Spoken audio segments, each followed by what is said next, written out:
In today's video, I'm going to teach you to create and customize charts in Microsoft Word. By the end, you'll know exactly how to insert a chart, pick the right style, and replace the sample data with your own so your document clearly tells the story behind your numbers.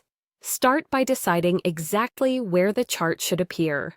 Place your cursor in that spot in your document, whether that's at the end of a paragraph, on a new line, or inside a section you want to illustrate. This ensures Word drops the chart in the perfect place without you having to move it around later.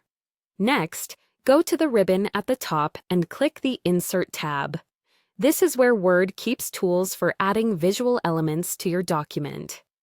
In the Illustrations group, click Chart. Word will open a dialog box that shows a variety of chart types on the left and style variations on the right. Now choose the type that best matches your data. Column charts are great for comparing categories side by side.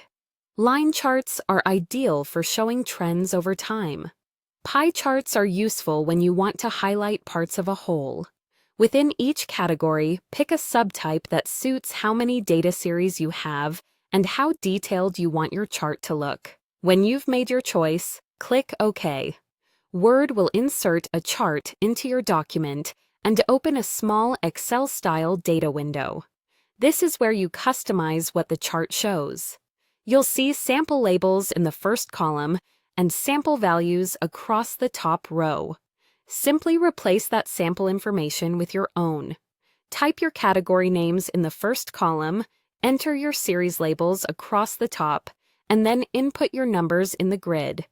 As you type, the chart in Word updates automatically, so you can immediately see how your data looks in that format. Take a moment to double-check your labels and numbers. Clear, concise labels make your chart easier to understand, and using consistent units across your data helps your audience interpret it at a glance. If you notice something doesn't look right, adjust the values in the data window and watch the chart refresh in real time. When you're finished entering information, close the Excel window. Your chart stays in the document with your data saved alongside it. That's all there is to it. You placed your chart exactly where you wanted it, inserted it from the Insert tab, chose a chart type and subtype, entered your data, and closed the data window to finalize your chart.